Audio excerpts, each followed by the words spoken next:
Good morning, everyone. I'm really pleased to be here in this panel. And it's very heartening that everyone is before time and I came in late. It's typically the other way around in the regular classrooms. So thank you very much for being here. This ESG, CSR, sustainability, we use similar words for somewhat dissimilar type of concepts. But for today's session, we would consider everything as same and proceed. Um, and it's something which everyone is talking about. So it has caught the attention of everyone, be it regulators, popular media, business schools, corporations, everyone. Right? And I just wanted to take some 10-15 minutes to lay out what we understand so far, what research we are doing at ISB, and then open it up for the panel to share their views. And I have some questions for them. It's an umbrella term comprising of three different aspects: environment, social, and governance. Within each, depending on who you talk to, there would be hundreds of different indicators and parameters.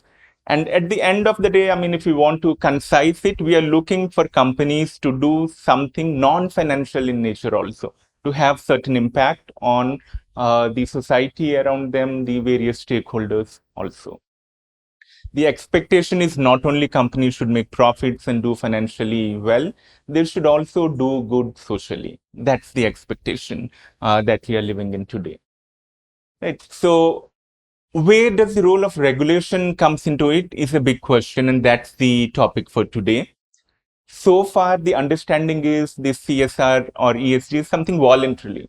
People do that, companies do that, even though there is no regulation forcing that. Yet, across the world, be it EU, China, Australia, South Africa, US to some extent, governments are intervening. And the most popular mechanism so far has been mandatory disclosure, wherein companies will say, this is what we have done in the space of ESG or CSR. At best, they will say that we have done nothing, but they need to disclose. And the idea is the invisible hand of market would work, because with this information, all the stakeholders would be able to see what the company is doing. Those who are doing well socially would also be rewarded in terms of the contracts or various opportunities they have to interact with the society, and therefore their implicit contracts would be favorable to them. And this competitive advantage would force the companies which were not doing anything on ESG CSR space to pick up the slack and start doing in that area. There is a mixed evidence in this in terms of international findings. Invariably, whenever these type of regulations are imposed, the profitability or stock price of the companies hurt, but the social causes do pick up. Across the world, people have seen that once you start forcing companies to disclose what they're doing with emission norms or economic inequalities, those indicators pick up. So even in China, once this mandatory disclosure was imposed, the emission norms or the level of pollution kind of declined in the areas where the companies were very powerful and doing a lot in the ESG space. India took a very drastic step by coming up with a new regulation, which is more like a game changer. We are not asking companies to disclose what you're doing. In 2013, a rule came that you have to spend, not just talk, you have to spend 2% of your profits if certain conditions, financial conditions are met in terms of certain size, profitability, book value. Right? And thankfully, there is some discretion at the companies how to spend that. And that responsibility is given to the board. And therefore, the question that can boards help in achieving this objective? This experiment as such is having an enormous potential with so many companies around there. The estimate is roughly about $2 billion would be spent in this sphere. And therefore, if you think in terms of externalities, with so many of NGOs out there, they all will be strengthened by the way of partnerships. And therefore, some social good can come out of it. That's the hope, that's the expectation. The question is, would it work? And we at ISB have looked at this experiment, a policy experiment, and tried to answer some of the questions which so far in research it's extremely difficult to answer. The first and foremost is a paper of mine with another colleague at Columbia, Shiva Rajgopal, where we are looking at the shareholder implications of this regulation. A follow-up paper with another of my finance colleague, Prasanna, they are looking at the social side of it. Would it hurt the motivation of the companies? And then currently, I'm also engaged in a work which is the topic of today. Can we really force the companies to be socially good? So broadly, the first question is, does CSR affect firm value? And there are two schools of thoughts here. And this is not a new topic. I mean, the ESG is very popular today, but I mean, if you look at what is inside ESG, take care of your employees, your community, environment, there's nothing new. It's just a repackaging.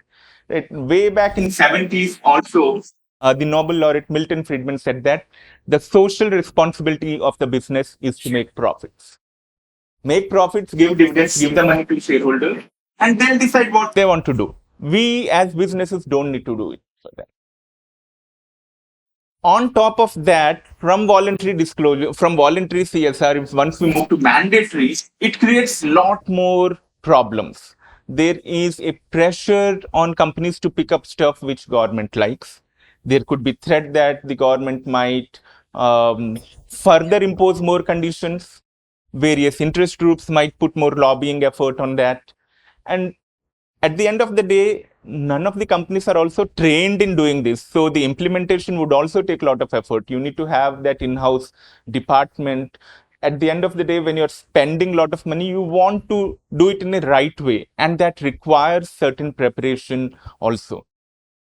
Right? So for all these reasons, the argument is the CSR can hurt the company.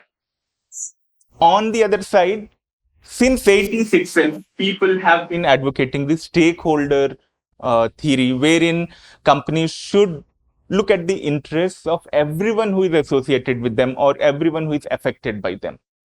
By doing so, companies can attract better employees, loyal customers. They will have some goodwill that in case something goes wrong, the punitive action by the regulators would also have a softer blow as compared to anything else. So while these two theories are well established, who wins or what comes on top is an empirical question, which only data can tell. Everyone can have an opinion, and that's where academic research would differ from opinion pieces or thought pieces. We would let the data speak for itself. And the biggest problem is that there are more than 200 papers, academic papers on that, and the evidence is mixed. Some say that if you do good socially, you will also do financially, and some don't find that finding. And the biggest challenge is this econometric notion of reverse causality. If you look at top 10 companies in India who do well socially, and if you look at top 10 companies of India who are doing well profitably or market cap wise, there is going to be a huge correlation.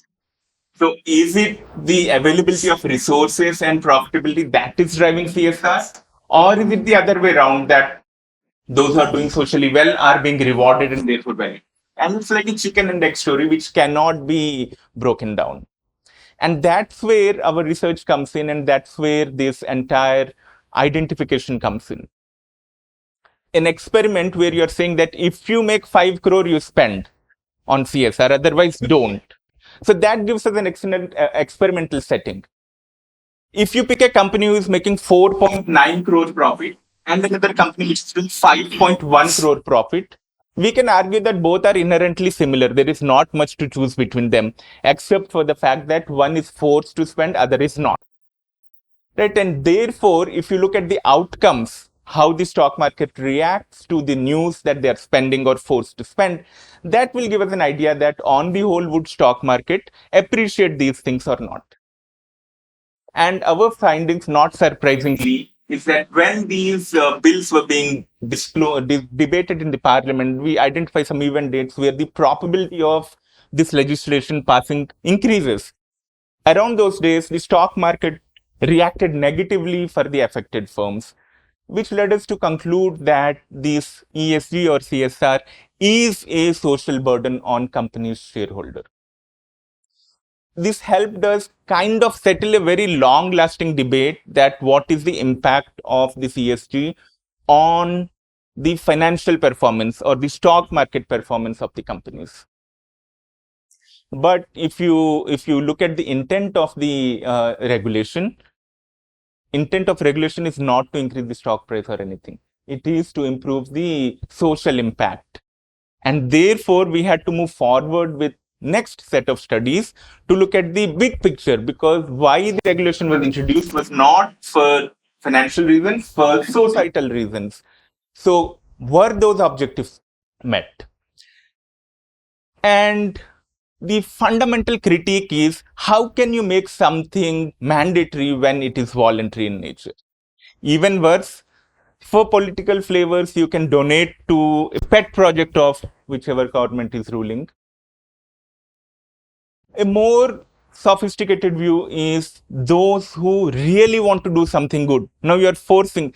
If you even don't put the condition, I'll donate. But if you say that now you donate and these are the areas where you have to donate, then as a individual, as a company, my motivation to do good would be hurt. And that's what this paper by Prasanna and Shiva find, that those who were spending way above 2% before the regulation, they have cut down their spendings. They are now just doing around 2% so that they can comply with the regulation. Nothing more, nothing less. That kind of troubled me. I thought that this cannot be the whole truth. And therefore, I started another project where we are saying that, okay, it might be true, the regulation hurts the inherent motivation of some companies, but what about others? Because this regulation now brings this aspect of CSR to so many other companies which earlier they were not engaging. Right? So therefore, what happens to them is the question that we are addressing. And the argument is, while all the critiques of mandatory spending is absolutely correct, there is other side of the story also, in the sense that it's a soft regulation. There is a big list of activities where companies can spend. They can write a check to PM Care Fund or whatever, that is a CSR, but they can also pick up a lot of activities which could have environmental aspects, how you treat your employees, poverty alleviation, education aspects, sports, culture. So there is a vast variety of menu which the government has given to companies to pick and choose what is close to their heart. There is also flexibility in terms of how you want to do. I mean, you don't need to reinvent the wheel. There are plenty of NGOs out there who are doing excellent work, so you can partner with them. You can start your own foundation, or you can have your own employees do this. How it is being done is totally up to the company, and that's where the board comes into picture. The other aspect is, there is this thought of learning. The fact that now there is a board, there are sustainability officers, there are formal partnerships with the NGOs, it imbibes that culture of learning. Earlier, there would be mistrust that if I give a donation, what would happen? Would that be misused, or would that be properly put in place? With a common understanding of what we are doing, who are the various players involved, it inculcates a system, a formal system where companies can contribute, and the mistrust that the money would be wrongly utilized would go away. For these reasons, we believe that there might be some good out of it after all. And to test that, what we do is we look at the ESG ratings, and that's where things get tricky for us. How do you measure social impact? That depends on what you have in mind, what is close to your heart, right? And it's extremely difficult to measure that. And as a more parsimonious measure, we look at the ratings given by independent agencies about how a company is doing along these three dimensions. And we compare these ratings of Indian companies which are affected by this regulation with the companies rest of the world, where there is no such regulation. These companies are coming from US, EU, China, Australia, across the world. And what we find is across the world, the ratings or the performance measurement is kind of stable over time. But in India, the ratings have gone up. That means there is some real impact. And it's not across the board. Okay, so the increase in ratings is more pronounced in the companies which were not spending earlier. Because those who were spending earlier, those who continue to do so, there is nothing changing there. So we don't find any result there. Those who were not spending before and afterwards also, they are just explaining it away that we can't do it for whatever reason. Again, there is no change in rating. But those who were not spending before and have significantly ramped up, that's where we see an increase in these ratings.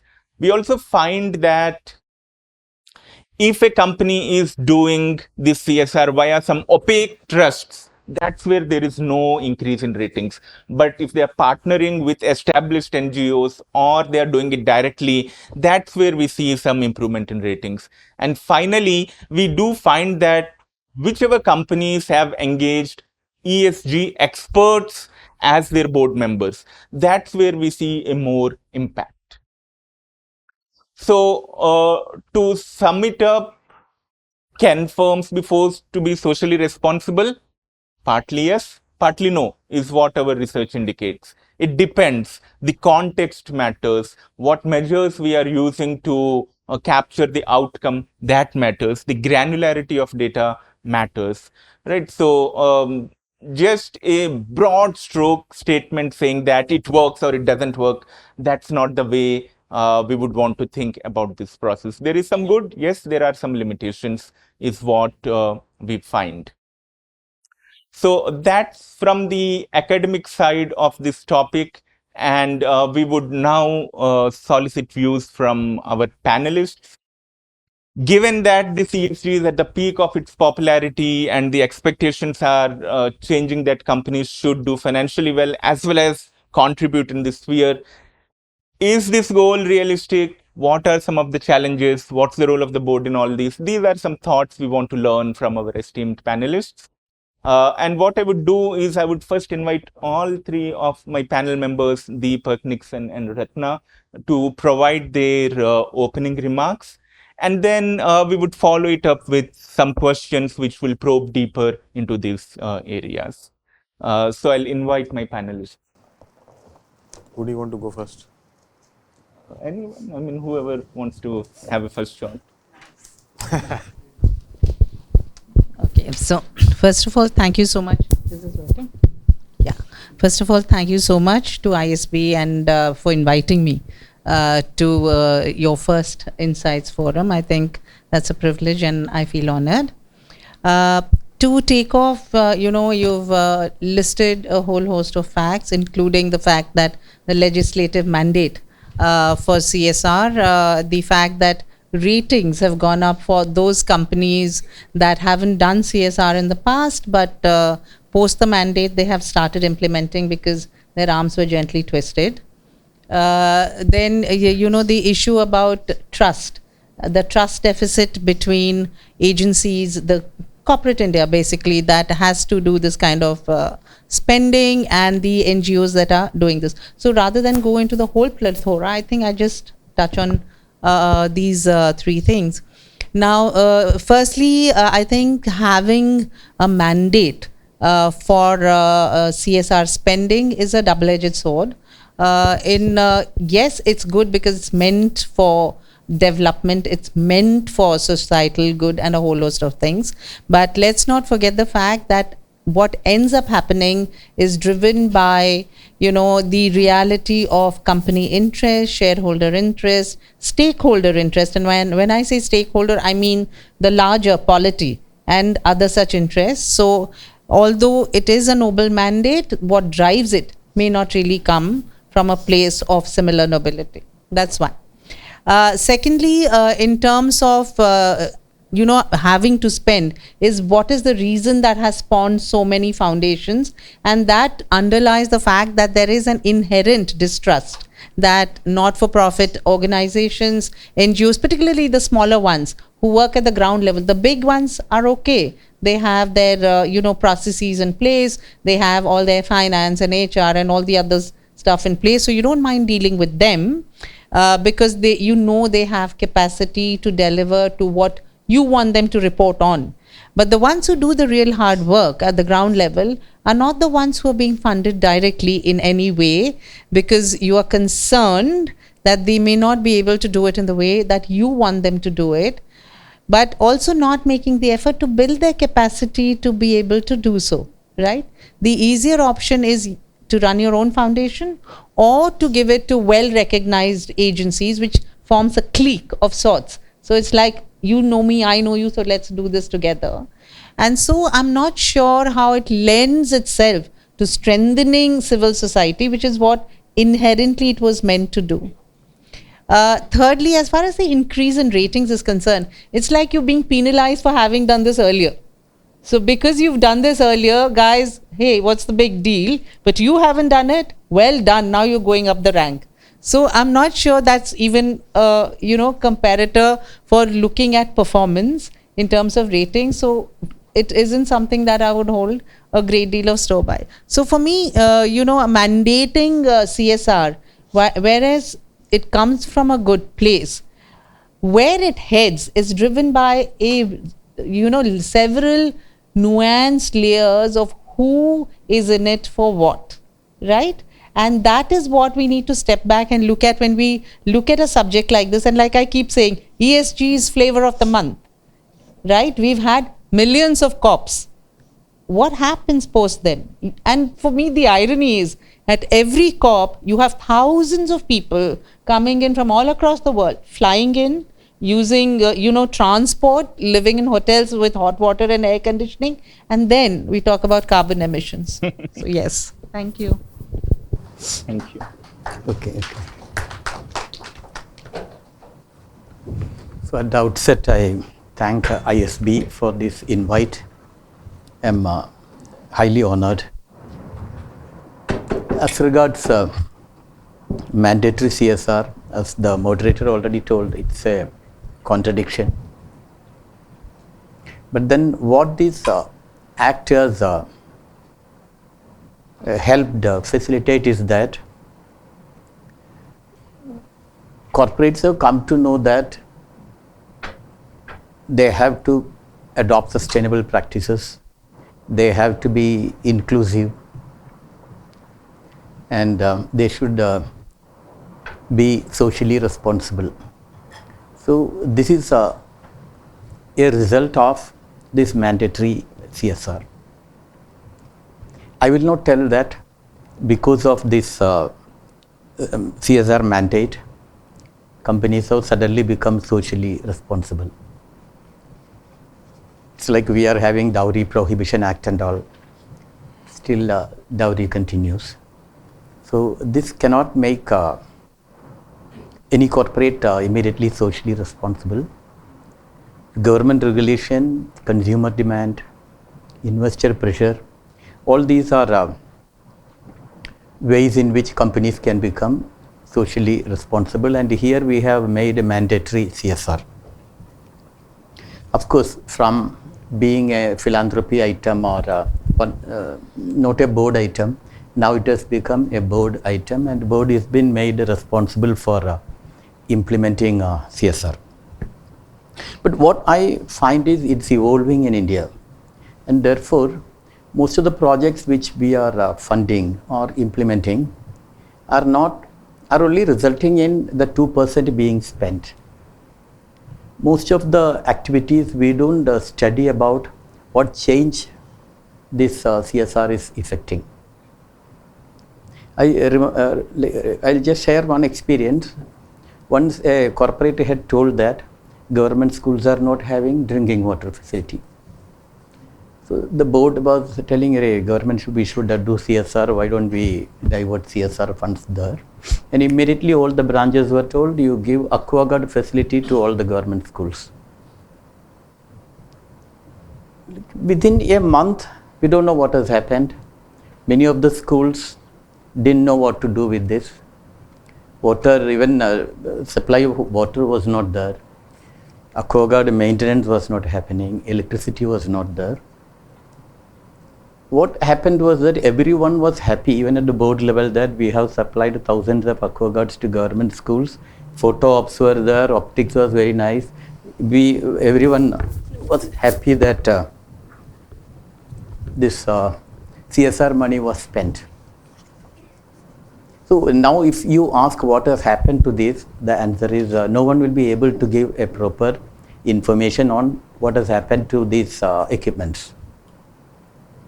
I am not telling this is applicable to every activity being done. Lot of good activities being done, but then my view is that most of the things are being done with a short-term aim only. Like as long as my duration as chairman or board directors, all these are there, I will have some CSR activity to be done. The impact of CSR funds is not being studied at all. And if CSR, if mandatory CSR has come, if it has to be effective, then the ecosystem itself should change. We are implementing it through NGOs, non-profit organizations. What is the capacity of these organizations? Also, though corporates are starting their own foundations, they are implementing it through NGOs only. So, NGOs, as you know, they can't afford a quality human resource, and therefore the capacity available is also quite restrictive. And foundations are implementing their activities through NGOs. Even impact study, we don't have a good agencies which is cost effective to study these impacts independently. And even at the foundation level, since CSR is evolving in India, what I have observed is the learning levels, even foundations, is also not very great. I was in a jury for CSR Social Impact Awards, and almost 200 of the largest CSR foundations, corporates that applied for this award, many of them couldn't understand the difference between output, outcome and impact. So this is coming from foundations, and foundations have this complaint that at NGO level quality is very poor. But what I find is the entire ecosystem has to change if this mandatory CSR has to become effective. And then since it is almost become like since Ministry of MCA is we have to submit reports and all, it is just becoming a check-off thing in most cases. And at board level we require leaders who are passionate about the cause, which is not happening because most of the board of directors are focused on profit and thinking how much profits will increase really. The CSR becomes only a part-time thing in the board, and therefore unless board members who are very passionate to bring change, this mandatory CSR will not help. In many cases I have found this is the thing, board members want some project to be implemented, and without even conducting need-based study, whether the community requires it, we design some project and implement it. With the result, there is no ownership of the project later also. There are various examples, and also many projects when we design and when we fund it, we do it since there is a project we will spend 2%. But then we don't go into various aspects of it. See, everything looks good in a PowerPoint. Any project looks very good in a PowerPoint, but when it is implemented, we find there are a lot of gaps there. There was a project where we had to support a project where visually challenged people were to be trained and placed in shopping complex, hospitals, etc. It was very, PowerPoint looked very good. 200 of them will be trained, 70% will be placed, and their livelihood improves everything. It looks very fine, and any funder will fund it. It's a very good project. And also there is an element of compassion. We are helping visually challenged people. But then implementation or in reality it is different. Therefore, when CSR becomes mandatory, even if it is board level, that reality has to be understood by those who are taking decisions. Otherwise, here in this case, what happened is that it was very difficult to mobilize 200 visually challenged people in one place. And even when they were mobilized, they were not willing to remain there for 2-3 months training. And after, I think, attrition of 20 or 30%, 70%, like 140 were trained. Finally, only 30% could be placed. Many of them were not willing to work in the cities. And even those who were placed, there was no accessibility in the cities to accommodate them. And what about the training for those who are already in the working situation? All these are not considered in the project. See, when we submit the project, we think about the money which can come only. And the board also wants this money to be spent. Before March 31st, we have to spend, therefore it goes in that way. So these are aspects which we have to consider when we think about mandatory CSR. And I feel it's a good initiative in the sense the corporates who are not earlier spending are asked to spend. And I'm very optimistic in the sense that it evolves. And a lot of focus comes on change and all. This will really result in something good happening in India. And many cases why it is not having the desired impact is because everyone is having short-term outlook only at the board level or anything. Even I have congratulated Rotary Club for their social service activities, everything and all. But then I find every year since office bearers change, the focus is only 1 year. And therefore, what happens to the amount invested in CSR activities, all these are not accounted for or anyone held responsible. We are happy when the 2% is spent. This is something I wanted to tell as opening remarks. Thank you very much, Nixon. Thanks a lot. First of all, I really wish that I was as articulate as all of you, but let me give it a shot. There is a word in Hindi called sum. Can anybody tell me the meaning of that? Sum. Sum. Hindi mein, not English, not SUM. Sa or ma. Please. Not the equal one, but so in dance the word sum is used. It means that one circle is over and then the next circle starts. It's about balance. It's about balance. So, yes, good. So, let me also begin with a story now, and I will come back to why I asked this question when I conclude. So, there's a small story. I will not go into the exact detail. There was an experiment done many years back when a monkey and a monkey's baby was thrown into a water pond and water was continuously poured. So, till the time the monkey could save the child, the monkey tried to save. And eventually, he realized that only one could survive. And the monkey decided to drop the baby and then jump out of the that box full of water. So that's precisely the story of how ESG is working now. And I will take a very peculiar example, a most recent one. She rightly spoke about COP23, many global conferences. The moment there was a crisis in the world on crude oil, and I, by the way, come from an oil and gas industry, so I know that crisis very well. Suddenly everybody stopped talking about green energy, solar power, wind, etc., etc. Everybody stopped talking. Why? Because that survival became most important. Otherwise, you would not have survived the next day. And that's a fact. The crude prices were at 140, 150. Under no circumstances, Indian economy could have survived. So you had to take a certain hard decision, overlook all your ESG commitments, say that 2060 is not happening. Now let's talk of 2070. And God forbidden, if there is another crisis like this, which happens 10 years down the line. So, we will have this conversation later. So that's a fact of life. When it comes to survival, when it comes to profit, it's a very convenient argument to overlook everything else. Again, I will build on the argument later, but as we get into certain questions. Coming to the third point, again, there is a history to CSR, not just the 2013 rule. And so Chandigarh also has DAV colleges. They were all built by some philanthropist, some businessman who was nice gentleman, decided to feel good out of charity and then decided to do something. So philanthropy has been there. What has happened is that there is a structure given to it now. Now there is a challenge to the structure, which I think both of them highlighted quite well. I will also add a couple of points over there. So there is a history. There is a history of doing philanthropy, social good by businesses for people. So, and I will stop over here. That's the third point which I wanted to make. The fourth point, as an outcome of this history, there is a Schedule 7 that came. And obviously, as you're saying, continues to evolve whenever the government feels अभी नमामि गंगे करना है तो नमामि गंगे आ जाएगा, पानी खराब है तो school में वाटर फिल्टर आ जाएंगे. So it keeps changing.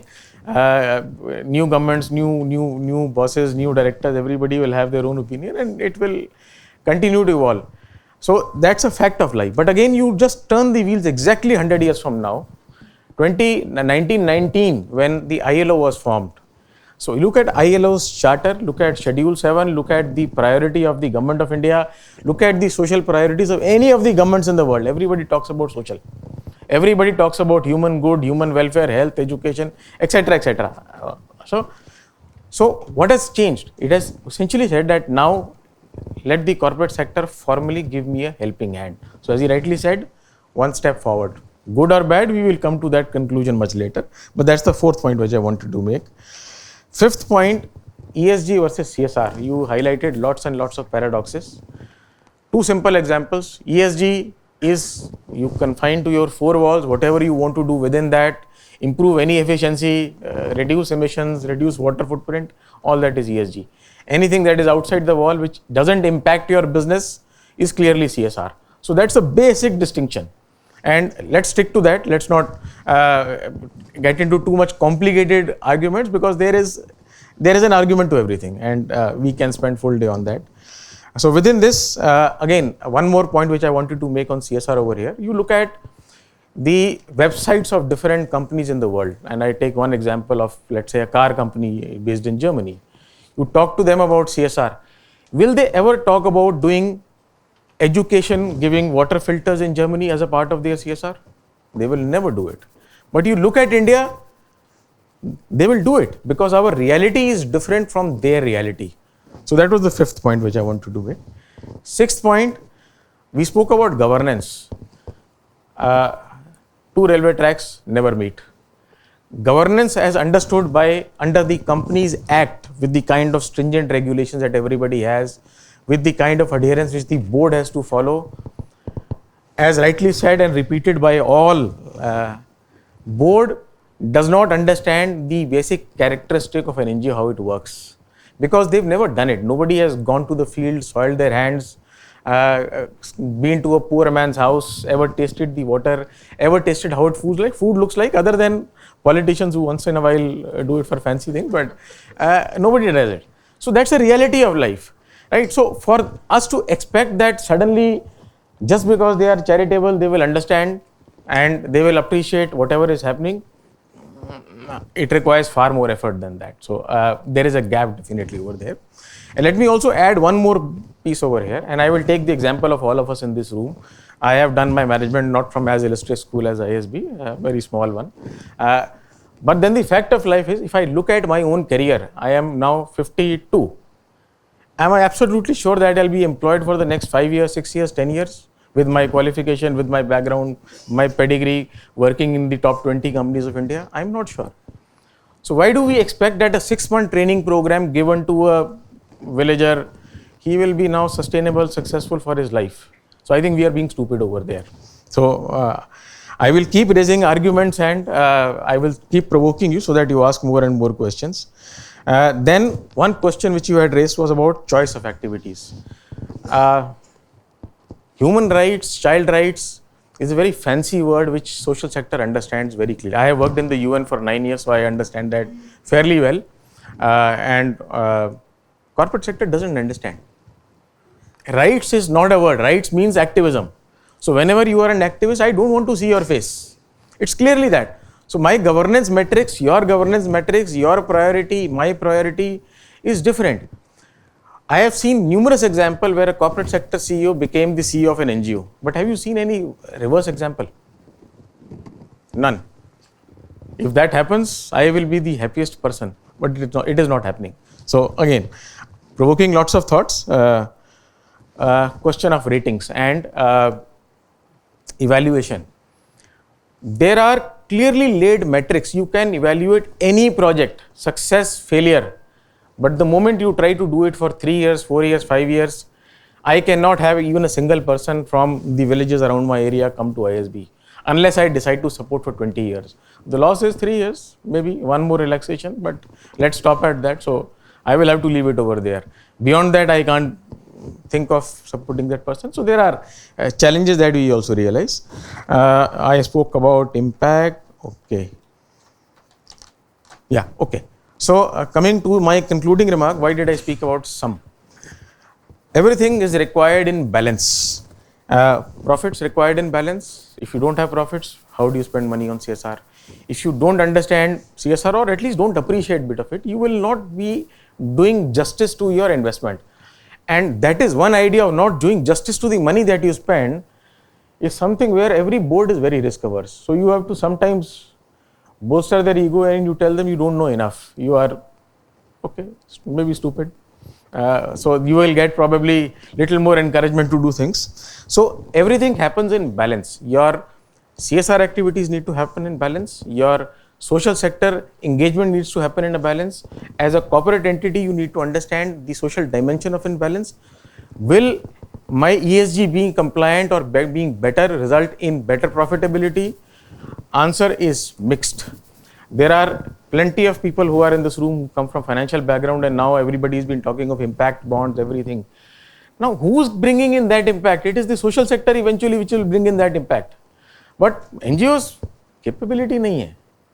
Fact of life is कि जब कोविड आया, so सबसे पहले जिसको प्रधानमंत्री जी ने याद किया वो NGO सेक्टर ही था कि social sector should step in. That was one of his opening statements.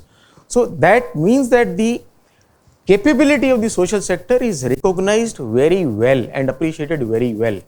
We may not be moving fast enough in that direction, but again, coming back to my original statement that there is everything that needs to happen in balance. Whether the good ESG companies have survived, there are many examples across the world which decided to be more responsible, not profitable, didn't survive. ESG, one more point which was made about ESG is the flavor of the month.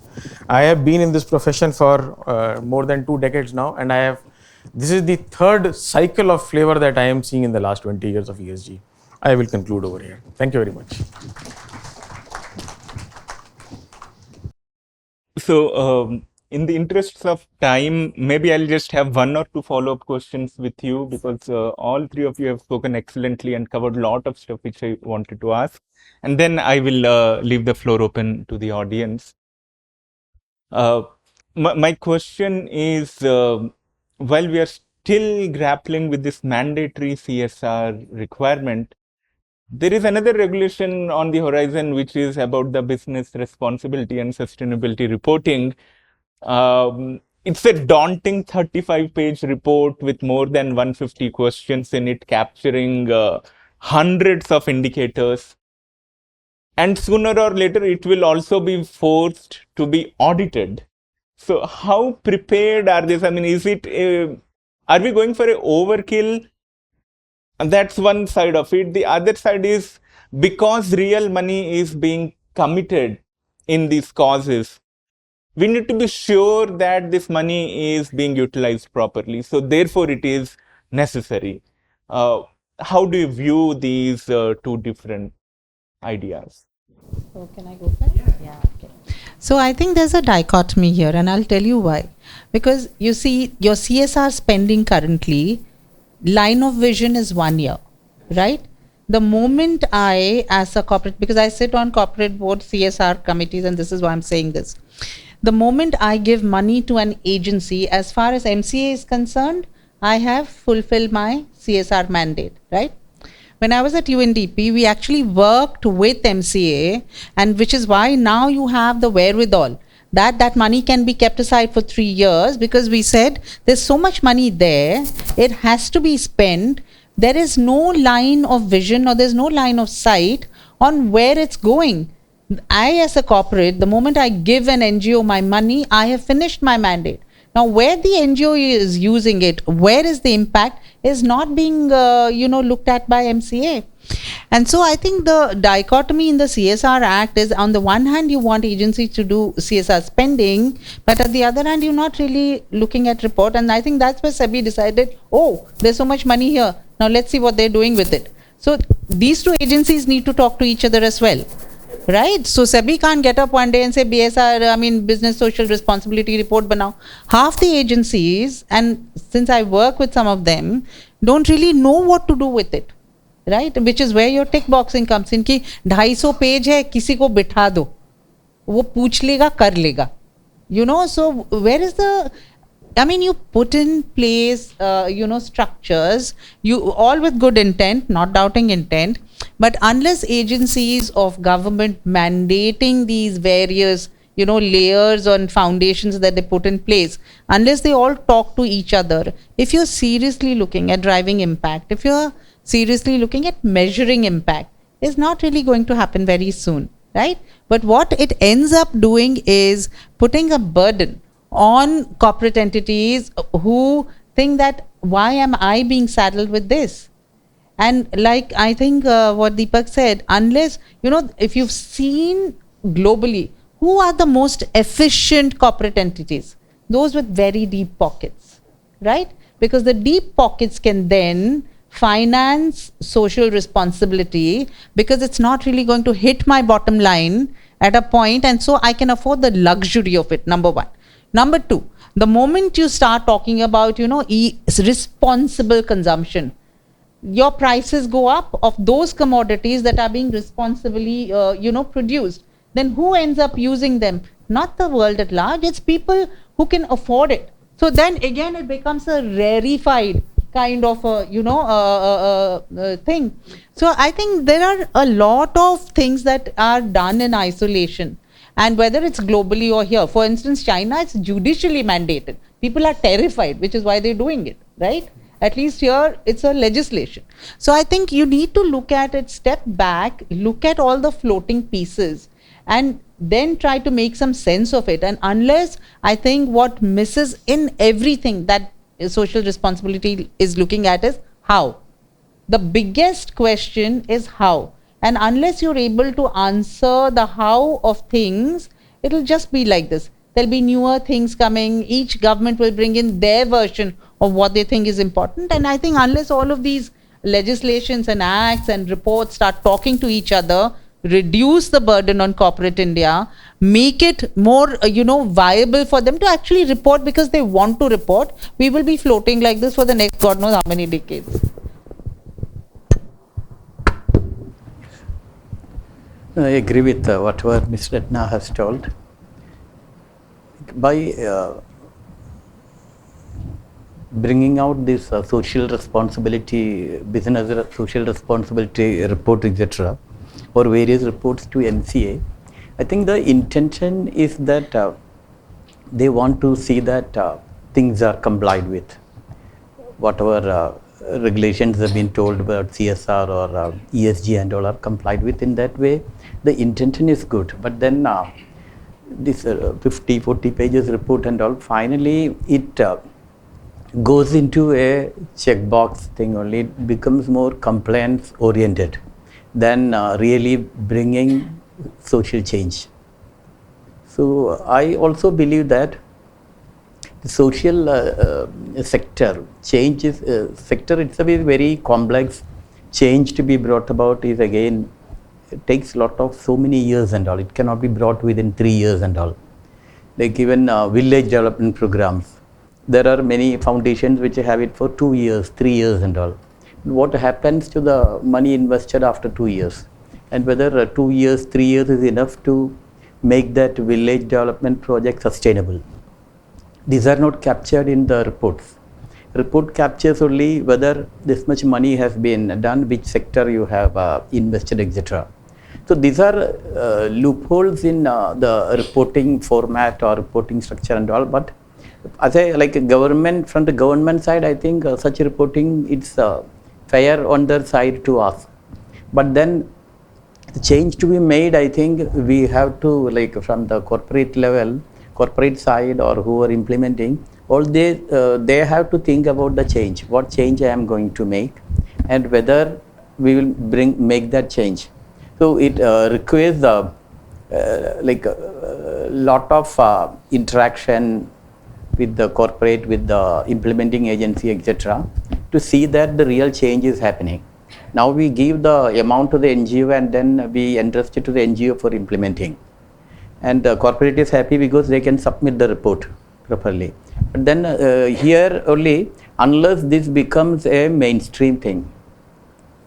Now it is only, even though it is a board item, how much of time is spent for a CSR or ESG, I don't know. It's not too much.